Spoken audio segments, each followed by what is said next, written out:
الحمد لله نحمده ونستعينه ونستغفره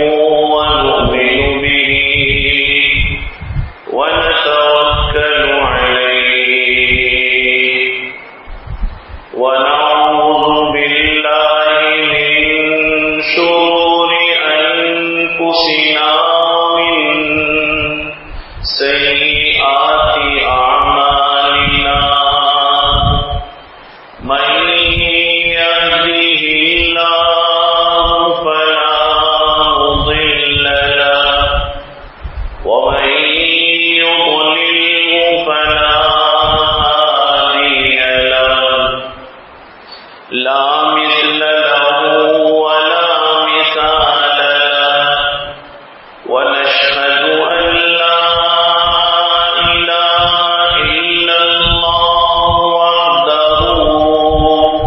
لا شريك له ونشهد أن سيدنا وسندنا وحبيبنا وحبيب ربنا وطبيب قلوبنا ومولانا محمدا عبده ورسوله صلى الله تعالى عليه وعلى آله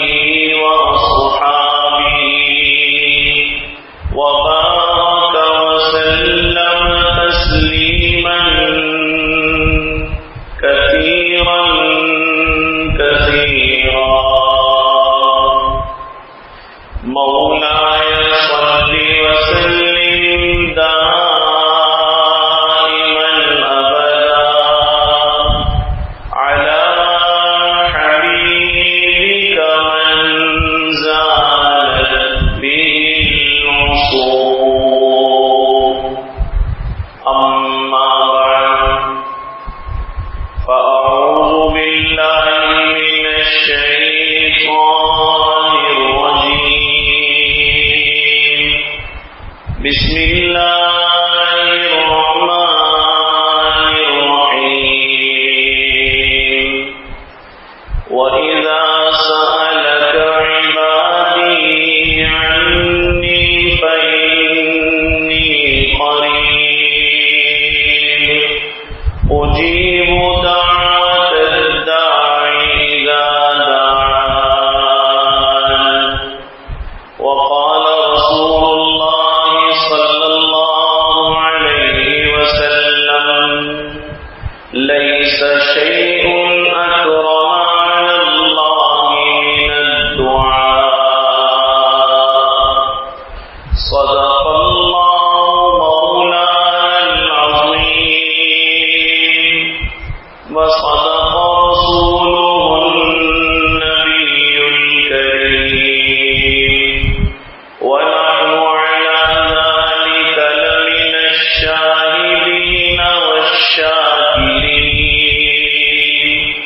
والحمد لله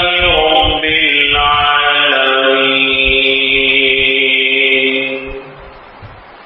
توفیق الہی اور اپنے بزرگان دین کی برکت سے آج کی اس مبارک محفل میں مبارک مجلس میں جو کہ رمضان المبارک کا آخری جمعہ بھی ہے قرآن مجید فرقان حمید کی ایک آیت مبارکہ تلاوت کرنے کی سعادت حاصل ہوئی. گزشتہ جمعے بھی صبر اور دعا سے متعلق چند باتیں عرض کی گئی تھی اور آج کا یہ موضوع دراصل اسی بات کا تسلسل ہے.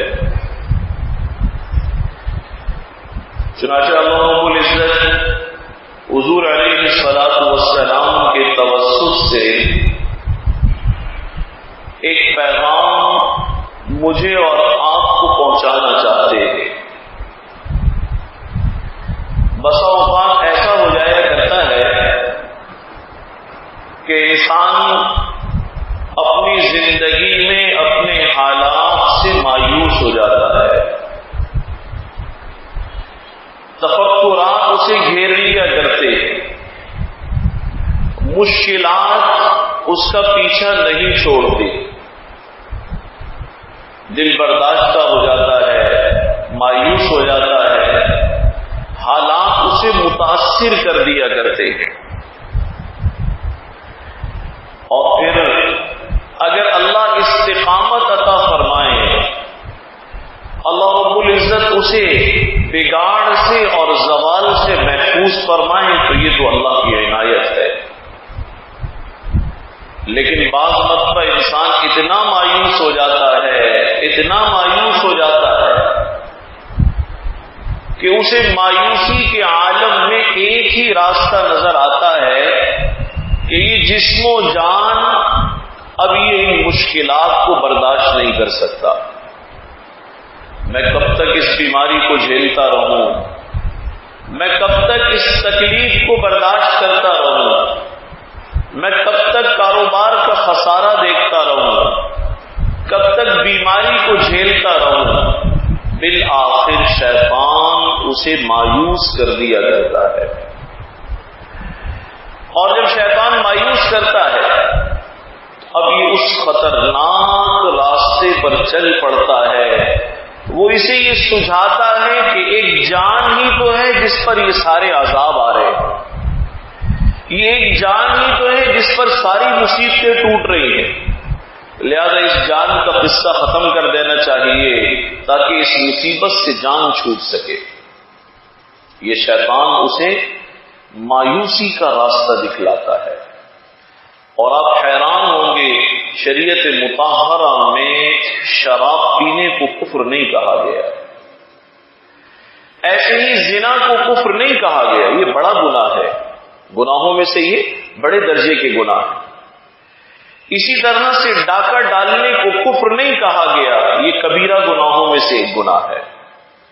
ایسے ہی اور بہت سارے گناہ ہیں جنہیں شریعت مطہرہ نے کفر قرار نہیں دیا،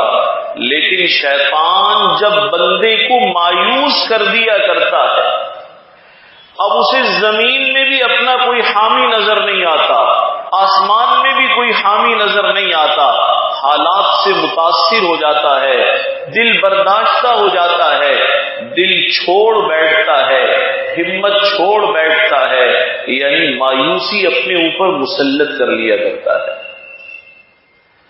تو اس مایوسی کا نتیجہ کیا ہے؟ جان سے بھی جائے گا، ایمان سے بھی جائے گا۔ تو عجیب بات یہ ہے، شریعت مطہرہ نے باقی سارے گناہوں کو گناہ قرار دیا ہے، لیکن مایوسی کو کفر قرار دیا ہے۔ یہ دیکھیے شریعت مطہرہ کی حکمت کیسی ہے، یہ کیسی عجیب بات ہے کہ باقی ساری چیزیں گناہ ہیں،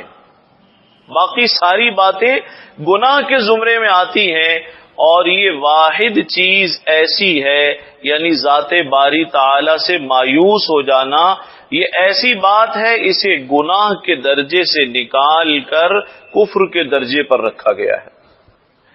یعنی اللہ نہ کرے بندے پر وہ وقت آ جائے، ایسا موقع آ جائے، وہ اس سطح پر پہنچ جائے کہ اب وہ اپنے آپ کو اتنا تنہا محسوس کرتا ہے، اتنی مایوسی کا شکار ہو جاتا ہے،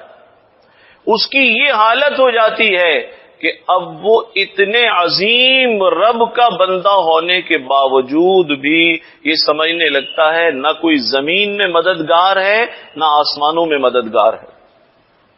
یہ اسے خیال آنے لگتا ہے۔ میں اور آپ روزے سے ہیں،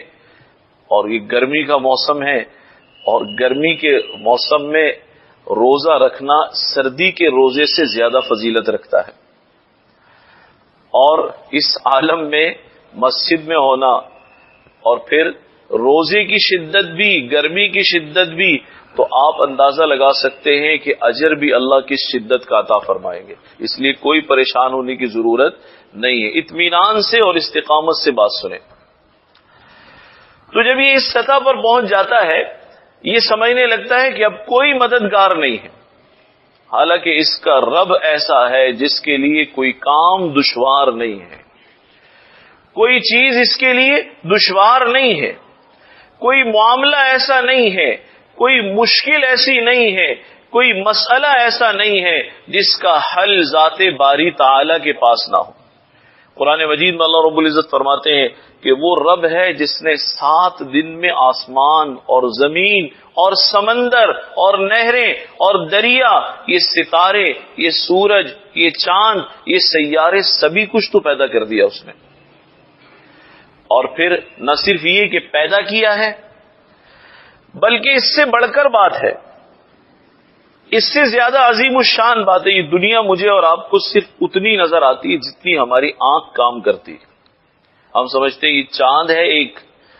اور ایک یہ سورج ہے، یہ زمین ہے، اور یہ ستارے ہیں. نہیں بھائی نہیں، سائنس کی جدید تحقیق یہ بتاتی ہے یہ تو ہماری کہکشاں کا بہت چھوٹا سا حصہ ہے جسے 0.5% بھی نہیں کہہ سکتے. یہ اتنا سا حصہ ہے جو ہماری نگاہوں کے سامنے ہے. اللہ رب العزت نے تو بہت عظیم کائنات کو وجود بخشا ہے. تعجب کی بات ہے جس بندے کا رب اتنی قوتوں والا ہو وہ بندہ مایوس ہو کر خودکشی کر لے، وہ ایسا مایوس ہو جائے کہ اپنے آپ کو سوسائڈ کر لے، گولی مار لے. اس لیے علماء نے لکھا ہے کہ یہ مایوس ہونا صرف مایوس ہونا نہیں ہے،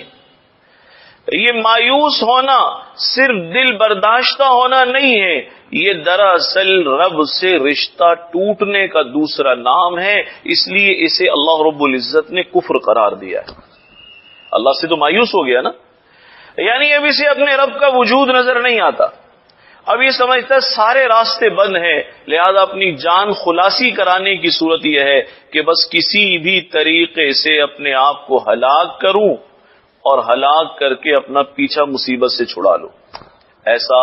نہیں ہے. اللہ رب العزت فرما رہے ہیں اذا سألک عبادی عنی فانی قریب اجیب دعوت الداعی اذا دعان، کہ اے نبی جب میرے بندے آپ سے میرا پوچھا کریں، میرے بارے میں سوال کریں، یہ معلوم کریں کہ ہمارا رب کہاں ہے، این اللہ، اللہ کہاں پر ہے. جب بندے میرے بارے میں آپ سے سوال کریں کہ ہمارا رب کہاں ہے تو آپ ان کو بتا دیجئے کہ تمہارے بالکل قریب ہی تو ہے. آپ انہیں بتائیے، انہیں خبر دیجئے. اذا سألک عبادی عنی فانی قریب، میرے بارے میں جب میرے بندے پوچھیں تو انہیں بتائیں رب بہت نزدیک ہے، بہت قریب ہے، بالکل تمہارے ساتھ ہے. اور آپ یقین جانیں جب ہم زیادہ پریشان ہوتے ہیں نا تو یہ وہ وقت ہوتا ہے جب ہمیں اللہ کا قرب زیادہ حاصل ہوتا ہے، ہم اللہ کے زیادہ نزدیک ہو جاتے ہیں. جو بیمار ہو وہ اللہ کے زیادہ قریب ہے، جو پریشان حال ہو وہ اللہ کے زیادہ قریب ہے، جو دکھوں میں بھرا ہوا ہو وہ اللہ کے زیادہ قریب ہے. حدیث شریف میں آتا ہے قیامت کے دن ایک بندہ آئے گا میدان محشر میں اور اللہ رب العزت اس سے شکوہ فرمائیں گے. اللہ فرمائیں گے کہ میں بیمار ہوا تو میری عیادت کے لیے نہیں آیا. وہ کہے گا سبحان اللہ، یا اللہ آپ تو بیماری سے پاک ہیں، آپ کب بیمار ہو گئے اور آپ کیسے بیمار ہو گئے؟ اللہ رب العزت فرمائیں گے تجھے معلوم نہیں، میرا فلانا بندہ بیمار ہوا، اگر تو اس کی عیادت کو پہنچ جاتا تو مجھے اس کے پاس ہی پاتا. اور پھر فرمائیں گے مجھے پیاس لگی تو نے مجھے پانی بھی نہیں پوچھا، پانی بھی نہیں پیا. وہ کہے گا یا اللہ آپ کھانے سے پاک ہیں، آپ پینے سے پاک ہیں، آپ کو بھلا پانی کی کیا ضرورت ہے، آپ کو بھلا کھانے کی کیا ضرورت ہے؟ فرمایا نہیں، میرا وہ فلاں بندہ جو مجھے بڑا عزیز تھا اسے پیاس کا تقاضا تھا، اگر تو اسے پانی پلاتا تو ایسا ہوتا گویا تو نے رب العالمین کو پانی پلایا، تو نے گویا اللہ کو پانی پلایا. تو یہ تو وہاں جاتا تو صحیح، دیکھتا تو صحیح. اس کا معنی یہ ہوا کہ صحیح آدمی ہو، پریشان حال نہ ہو، اس کے حالات درست ہوں، سارے معاملات ٹھیک چل رہے ہوں، اس کا تعلق ذات باری تعالی سے اتنا مضبوط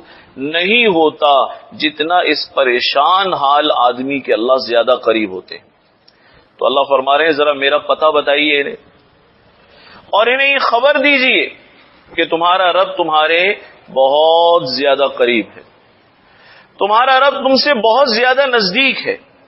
تمہارا رب تمہاری شیرک سے زیادہ تم سے قریب ہے۔ نحن اقرب الیہ من حبل الورید، اللہ رب العزت فرما رہے ہیں یہ شیرک تمہاری تم سے اتنی نزدیک نہیں ہے جتنا تمہارا رب تم سے نزدیک ہے،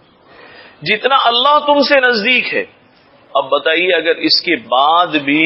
صاحب ایمان متاثر ہو جائے، اس کے بعد بھی اگر صاحب ایمان کا ایمان ڈگمگا جائے، اس کا ایمان کمزور ہو جائے، تو پھر تبھی تو کہا گیا نا کہ الیاس کفر،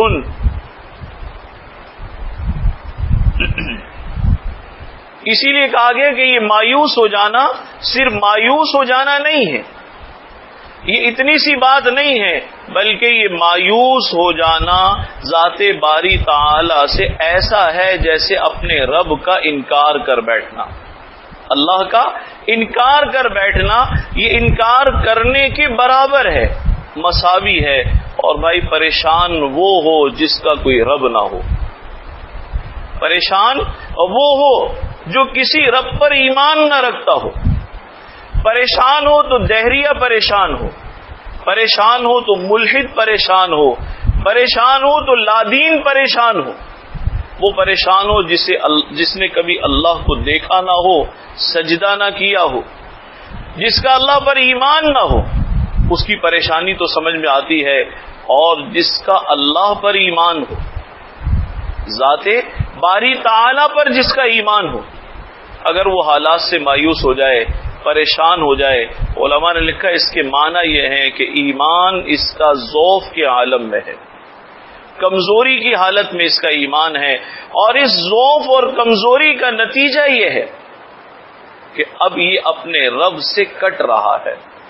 اپنے رب سے دور ہٹ رہا ہے۔ مایوس ہونا گویا کہ اپنے ایمان کو خیر بات کہنے والی بات ہے، اس لیے بھئی حالات کتنے ہی تنگ کیوں نہ ہو جائے، حالات کتنے ہی تنگ کیوں نہ ہو جائے، یہ سمجھنا چاہیے کہ میں کمزور ہوں، اس میں کوئی شبہ نہیں ہے، اس میں کوئی شک نہیں ہے کہ ہم واقعتاً بہت کمزور ہیں، ہم واقعتاً بہت زیادہ کمزور ہیں، چینج اور تبدیل کریں وہاں سے، ہم واقعتاً بہت زیادہ کمزور ہیں، اس میں کوئی شبہ نہیں ہے۔ ہماری صحت متاثر ہو جائے تو ہمارا جسم کمزور ہو جاتا ہے، ہماری تجارت متاثر ہو جائے ہمارا معاش کمزور ہو جاتا ہے، اب معاشی طور پر ڈگمگانے لگتے ہیں، ہمارے اوپر حالات خراب آ جائیں تو ہمارا سکون کمزور پڑ جاتا ہے، اب ہمارے اندر وہ کیفیات نہیں رہتی جو اس سے پہلے کیفیات تھیں۔ یہ ساری باتیں، یہ سارے ضعف، یہ ساری کمزوریاں بے شک میرے اور آپ کے ساتھ لگی ہوئی ہیں، لیکن اطمینان رکھیں ہمارا رب کمزور نہیں ہے، ہمارا رب کمزور نہیں ہے، اس بات پر ایمان رکھیں، اطمینان رکھیں اس بات کا کہ ہم ضعیف ہیں، بے شک ہم کمزور ہیں، ہمارے اندر بڑی کوتاہیاں ہیں، بڑی خامیاں ہیں، لیکن یہ تو تسلی کی بات ہے جس رب پر ایمان رکھتے ہیں وہ اللہ کمزور نہیں ہے، وہ اللہ کمزور نہیں ہے، وہ بڑی قوتوں والا ہے، بڑی طاقتوں والا ہے، بڑے اختیارات والا ہے، ذات باری تعالی کی طاقتیں اور قوتیں اور اختیارات بے حساب ہیں، بے شمار ہیں، لہذا جس کا رب قوی ہو، کہتے ہیں نا کمزور آدمی کبھی کبھی وہ تعلق رکھتا ہے کسی طاقتور سے تو وہ اپنے آپ کو کمزور محسوس نہیں کرتا، کہتا جی میرے فلاں صاحب سے بڑے اچھے تعلقات ہیں، حالانکہ وہ فلاں صاحب بھی بیچارے ہیں تو کمزور ہی، لیکن دنیا والوں کی نگاہ میں ان صاحب کی کوئی حیثیت ہے، کوئی مقام ہے، ان صاحب کا کوئی مرتبہ ہے، تو یہ اس سے تعلق رکھنے کی وجہ سے یہ اپنے آپ کو بھی طاقتور محسوس کرنے لگتا ہے، اپنے آپ کو بھی مضبوط محسوس کرنے لگتا ہے، قوی اور تنومند محسوس کرنے لگتا ہے، جس کا ایمان ذات باری تعالی پر ہو، اور جو یہ جانتا ہو کہ مسائل میرے لیے ہیں، مشکلات میرے لیے ہیں، بہت ساری چیزیں ناممکن میرے لیے ہیں، اللہ رب العزت کے لیے نہ کوئی بات مشکل ہے نہ کوئی بات ناممکن ہے۔ ایسے ہی ہے ذات باری تعالیٰ کے لیے کوئی بات نہ مشکل ہے اور نہ کوئی بات ناممکن ہے۔ اللہ کی شان تو وراء الورا ہے، ذات باری تعالیٰ کا مقام تو بہت زیادہ بلند ہے، وہ بہت عظمتوں والے ہیں، وہ بڑی بلندی والے ہیں۔ یہ ساری مشکلات، یہ ساری پریشانیاں میرے لیے، یہ الجھنیں میرے لیے ہیں، یہ تکالیف میرے لیے ہیں، میرے رب کے لیے کوئی تکلیف نہیں ہے۔ وہ تو ساری قوتوں کا مالک ہے، وہ غالب ہے، مغلوب نہیں ہے، وہ حی و قیوم ہے، اسے کبھی موت نہیں آئے گی، وہ محیی ہے، لوگوں کو زندگیاں بخشنے والا ہے، وہ ممیت ہے، جس سے چاہے زندگی واپس لے سکتا ہے۔ یہ مشکل میرے لیے ہے، ناممکن میرے لیے ہے، الحمدللہ میرے رب کے ہاں مشکل کا لفظ ہی نہیں ہے، میرے رب کے لیے ناممکن کچھ نہیں ہے، اس کے لیے تمام چیزیں ممکنات میں سے ہیں۔ آپ تصور تو کریں اگر حضرت یونس علیہ السلام کا قصہ قرآن میں نہ ہوتا، مفسرین نے لکھا انسانی عقل اس کو تسلیم ہی نہ کرتی، کر سکتی تھی تسلیم؟ اگر یہ قصہ اللہ قرآن میں خود نازل نہ فرماتے، لا الہ الا انت سبحانک انی کنت من الظالمین، اگر یہ کلمہ آیت کریمہ کا جسے آیت نجات بھی کہتے ہیں، اگر اللہ اس کی برکت خود بیان نہ فرماتے تو ہماری عقل اسے تسلیم نہ کرتی۔ ایک انسان کو مچھلی پیٹ میں لے گئی اور پھر کافی وقت تک اندر رکھا، اس کے باوجود وہ صحیح و سالم باہر بھی نکل آیا، اور کمال یہ ہے کہ اس نے سمندر کی تہ میں سے اور مچھلی کے پیٹ میں سے اور اس کے پردوں میں سے، مچھلی کے پیٹ میں جب انسان چلا جائے گا تو پھر ایک پردہ تو نہیں ہے، پردہ در پردہ ہے، پردہ در پردہ ہے، اتنی گہرائیوں میں سے اگر اللہ اس واقعے کو بیان نہ فرماتے تو انسان اس کو کبھی بھی قبول نہ کرتا۔ انسان یہ کہتا کہ یہ من گھڑت قصہ ہے، یہ ایک کہانی ہے، یہ مفروضہ ہے، لیکن اللہ رب العزت نے بتایا کہ نہیں، ایسا نہیں ہے، یہ کہانی بھی نہیں ہے، مفروضہ بھی نہیں ہے، یہ ہمارے بندے یونس کا قصہ ہے۔ وَظَنُّونِ إِذ ذَهَبَ مُغَاضِبًا فَظَنَّ أَن لَّن نَّقْدِرَ عَلَيْهِ فَنَادَىٰ فِي الظُّلُمَاتِ أَن لَّا إِلَٰهَ إِلَّا أَنتَ سُبْحَانَكَ إِنِّي كُنتُ مِنَ الظَّالِمِينَ۔ فرمایا نہیں، یہ سچ ہے، ایسا ہوا ہے، ہمارا بندہ مچھلی کے پیٹ میں گیا ہے، اور اللہ رب العزت فرما رہے ہیں لَلَبِثَ فِي بَطْنِهِ إِلَىٰ يَوْمِ يُبْعَثُونَ، اگر یہ بندہ وہاں جا کر توبہ نہ کرتا، اپنے رب کو یاد نہ کرتا، تو ہم تمہیں بتائیں چند دن ہم نے مچھلی کے پیٹ میں اسے زندہ رکھا ہے، ہم اسے قیامت تک بھی وہاں زندہ رکھ سکتے ہیں، یہ ہماری طاقت ہے، ہم قیامت تک کے لیے بھی اس مچھلی کے پیٹ کو اس کی اقامت گاہ بنا سکتے تھے، یہ ہماری قوت ہے، یہ ہماری طاقت ہے۔ تو علماء نے لکھا ہے اللہ نے چونکہ بیان کیا، اور اس لیے بیان کیا کہ میرے بندوں تمہارا مسئلہ یونس سے زیادہ نہیں ہے، تمہاری پریشانی یونس سے زیادہ نہیں ہے۔ اگر کسی کی اولاد نہ ہو، کسی کے اولاد نہ ہو اور وہ بیچارہ بال سفید ہونا شروع ہو جائے، بوڑھا ہونا شروع ہو جائے، تو اسے خیال آتا ہے کہ بھائی اب تو گاڑی اسٹیشن سے روانہ ہو گئی ہے، اب تو اولاد ہوگی نہیں، اس لیے یہ بال میرے سفید ہو رہے ہیں۔ اللہ نے کچھ نبیوں کی مثالیں ہمیں دے کر بتایا ہے یہ مشکل تمہارے لیے ہے، ناممکن تمہارے لیے ہے، تمہارے رب کے لیے کچھ بھی ناممکن نہیں ہے۔ اور پھر اللہ نے کس کا قصہ شروع فرمایا؟ حضرت زکریا کا۔ وَزَكَرِيَّا إِذْ نَادَىٰ رَبَّهُ رَبِّ لَا تَذَرْنِي فَرْدًا وَأَنتَ خَيْرُ الْوَارِثِينَ۔ حضرت زکریا علیہ السلام نے حضرت مریم کے یہ خالو ہیں، حضرت مریم کے خالو ہیں، تو مسجد اقصی میں ایک حجرہ دے رکھا تھا، اور محراب، قرآن میں اس حجرے کو محراب سے تعبیر کیا گیا ہے۔ اس حجرے میں حضرت زکریا علیہ السلام کبھی کبھی اپنی بھانجی کا حال احوال لینے کے لیے جاتے تھے۔ بوڑھے تھے، کمر جھکی ہوئی تھی، بال سفید تھے، ہڈیاں کمزور تھیں، ہڈیاں کمزور تھی۔ بعض رات نے لکھا ہے 80 سال عمر تھی، بعض نے لکھا اس سے بھی زیادہ عمر تھی، اور گھر میں بیوی بانجھ ہو چکی تھی۔ ان کے جو آس کے دن تھے وہ ختم ہو چکے تھے، سن یاس شروع ہو چکا تھا، وہ بھی کمزور تھی، بوڑھی تھی۔ لیکن حضرت زکریا علیہ السلام جب حضرت مریم کے پاس جاتے تھے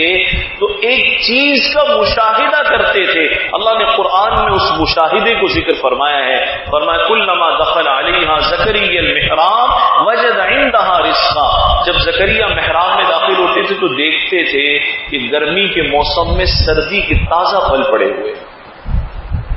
اور موسم سردی کا ہے تو گرمی کے تازہ پھل پڑے ہوئے۔ جب یہ کافی عرصے تک منظر دیکھا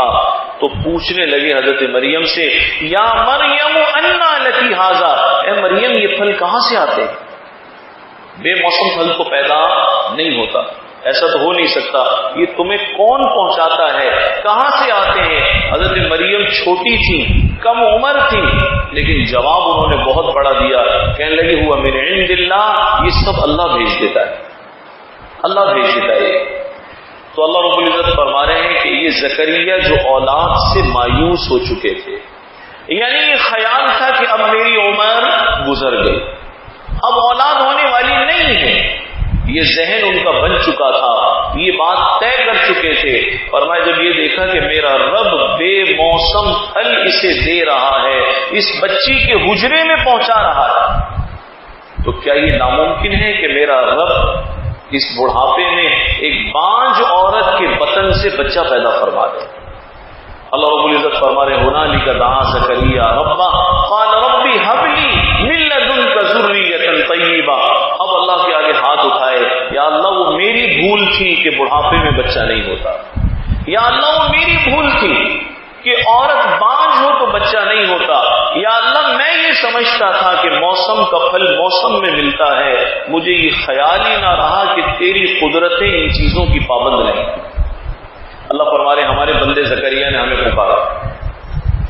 اور پھر ہم نے اس کی پکار کو سنا، فاستجبنا له ووهبنا له یحییٰ واصلحنا له زوجا۔ اللہ فرما رہے ہم نے ان کی دعا کو بھی سن لیا، بڑھاپے میں ہم نے یحییٰ کی بشارت دی، دعا بھی خود مانگی، لیکن بوڑھا آدمی ہو اور بوڑھے آدمی کو ایک دن آ کر اچانک اگر فرشتہ کہے کہ آپ کے ہاں بیٹا آنے والا ہے، 80-90 سال عمر ہو، کمر جھکی ہوئی ہو، بال سفید ہو، ہڈیوں میں جان نہ ہو، بے شک دعا مانگی ہو، لیکن اچانک کسی بھی فرشتہ آئے اور آ کر کہے کہ ہم آپ کو خوشخبری دیتے ہیں کہ آپ کے ہاں بیٹا آ رہا ہے، حضرت یحییٰ آپ کے ہاں تشریف لانے والے، تو خود دعا مانگی تھی۔ سورہ مریم میں یہ واقعہ بڑا خوبصورت آتا ہے، اللہ رب العزت فرماتے ہیں جب ہم نے دعا قبول کر کے فرشتے کو بھیجا اور انہیں بتایا کہ آپ کو اللہ بیٹا دینے والے ہیں، تو اب حضرت زکریا علیہ السلام خود ہی حیران ہو گئے، کہنے لگے ہوگا کیسے یہ سب کیسے ہوگا؟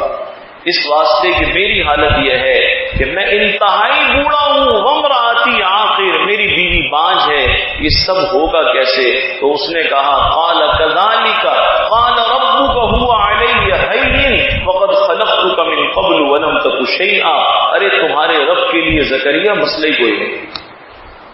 تمہارے رب کے لیے کوئی مسئلہ نہیں، اس لیے میرے عزیزو حالات چاہے کتنے ہی نازک ہو جائیں، تجارت کا بھٹا بیٹھ جائے، کتنے ہی حالات خراب ہو جائے، ہم صرف ایک سرکل اور دائرے میں سوچتے ہیں، اس سرکل سے باہر ہم نہیں نکلتے، کتنے ہی حالات خراب ہو جائے، صحت کتنی خراب ہو جائے۔ ہمارے احباب میں سے ایک صاحب ہے، اللہ ان کو صحت عطا فرمائے، کینسر ہو گیا، تو کبھی کبھی جب میں ان سے بات کرتا ہوں تو میں ان سے ایک بات کہتا ہوں کہ ساری چیزیں اللہ ہم سے چھین لے، ٹھیک ہے اللہ کو منظور ہے ہماری صحت نہ رہے، اللہ کو منظور ہے مال نہ رہے، اگر اللہ کی مشیت ہے ہمارا روزگار ہمارے پاس نہ رہے، ہم بیمار ہو جائیں، تکلیف میں آ جائیں، لیکن ایک بات یاد رکھیے گا، یہ ساری چیزیں بہت زیادہ چھوٹی ہیں اور اللہ کا تعلق ان سب سے زیادہ بڑا ہے۔ تو پریشانی کا مطلب یہ نہیں ہے کہ ایک چھوٹے دکھ کی وجہ سے، ایک چھوٹی تکلیف کی وجہ سے، ایک چھوٹی مصیبت کی وجہ سے ہم رب العالمین کا تعلق چھوڑ بیٹھے، نہیں، یہ اس کے معنی نہیں ہے۔ اس لیے علماء نے لکھا ہے کہ بھائی کتنا بھی پریشان ہو جائے، لیکن یہ یقین رکھے اس پریشانی سے دو فائدے تو مجھے حاصل ہر حال میں ہو رہے ہیں۔ ایک فائدہ یہ حاصل ہو رہا ہے، اللہ اپنے بندے کو کبھی پریشان نہیں دیکھنا چاہتے، اگر اس کے مسئلے کو فوراً حل نہ فرمائیں تو اس کی توقعات سے کہیں زیادہ اجر اسے عطا فرماتے ہیں۔ حضرت عائشہ رضی اللہ تعالی عنہ فرمایا کرتی تھی، میں نے خود حضور سے سنا، آپ فرماتے تھے اللہ بندے کی اتنی سی پریشانی بھی گوارا نہیں فرماتے، اگر چراغ بھی غلطی سے بجھ جائے اور جتنی دیر چراغ جلانے کے لیے پریشان ہوا، کچھ ٹٹولا چراغ جلانے کے لیے چراغ تک پہنچا، فرمایا اتنی دیر بھی اللہ فرشتوں سے فرماتے میرا بندہ پریشان ہے، تم اس کے نامہ اعمال میں تسبیح کا اجر لیتے ہو۔ فرمایا ایک جیب میں اگر کچھ رکھتا ہے، دوسری جیب میں بھولے سے تلاش کرنے لگتا ہے، تو اللہ رب العزت فرماتے تب جب تک اس کی چیز اسے نہیں مل جاتی، ارے تم اس کے لیے اجر ہی لکھتے رہو، یہ میرا بندہ پریشان ہو رہا ہے۔ تو ایک تو اجر مصیبت پر طے ہے، اور دوسری بات یہ ہے کہ اگر صبر کر گیا، استقامت کا مظاہرہ کر گیا، حضرت ایوب علیہ السلام پر بہت بڑی تکلیف آئی، یہ کرونا تو کچھ بھی نہیں بھائی، بعض مفسرین نے لکھا جسم میں گھاؤ ہو گئے، زخم ہو گئے، کچھ حضرات کا قول یہ ہے کہ کیڑے بھی پڑ گئے، جو کہ ضعیف روایت ہے یہ، لیکن بہرحال اپنی زبان سے کبھی یہ نہیں کہتے تھے کہ یا اللہ یہ مصیبت مجھ پر کیوں بھیجی ہے، یہ آفت کیوں آئی ہے، نبی ہوں، وقت کا پیغمبر ہوں، آپ نے میرا انتخاب اس مصیبت کے لیے کیسے کر لیا، کبھی اللہ سے شکوہ نہیں فرمایا۔ ہاں ایک دن اللہ کے آگے روئے بھی تھے، ایک دن روئے تھے، اس دن روئے جب شیطان ان کی بیوی کو ملا، جسمانی تکلیف پر حضرت ایوب علیہ السلام نہیں روئے، ایک دن اس وجہ سے روئے اور پھر ہاتھ اٹھائے دعا کے لیے، انی مسنی الضر وانت ارحم الراحمین۔ وہ ایسا ہوا کہ شیطان ملا اور جنگل میں کہنے لگا، طبیب کی شکل میں، ایمان پر اس نے حملہ کیا، کہنے لگا کہ تمہارے شوہر بیمار ہیں، آسان علاج ہے۔ بیوی کہنے لگی کیا علاج ہے؟ اس نے کہا علاج یہ ہے کہ تم ایک مرغ لے لو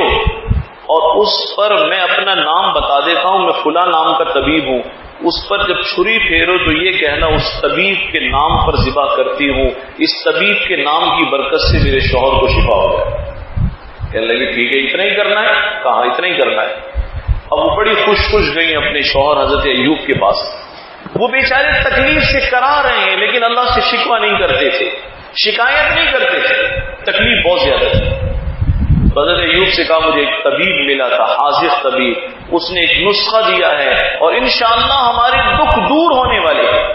ہماری تکلیفیں ختم ہونے والی۔ پوچھا کیا کہا ہے تجھے؟ کہا کہ میرا نام فلاں ہے، غالباً اس نے اپنا نام حارث بتایا ہے، کوئی اور نام بتایا، روایت میں آتا ہے، اور اس نے کہا ہے کہ بس جب ذبح کرو اس مرغ کو تو میرا نام لینا، میرا نام لینا۔ یاد رکھیں کبھی کسی جانور پر چھری پھیرتے ہوئے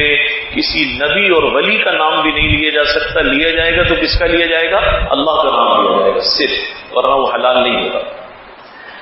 تو حضرت ایوب علیہ السلام نے فرمایا کیا کہا تھا اس نے کہا بس میرا نام لینا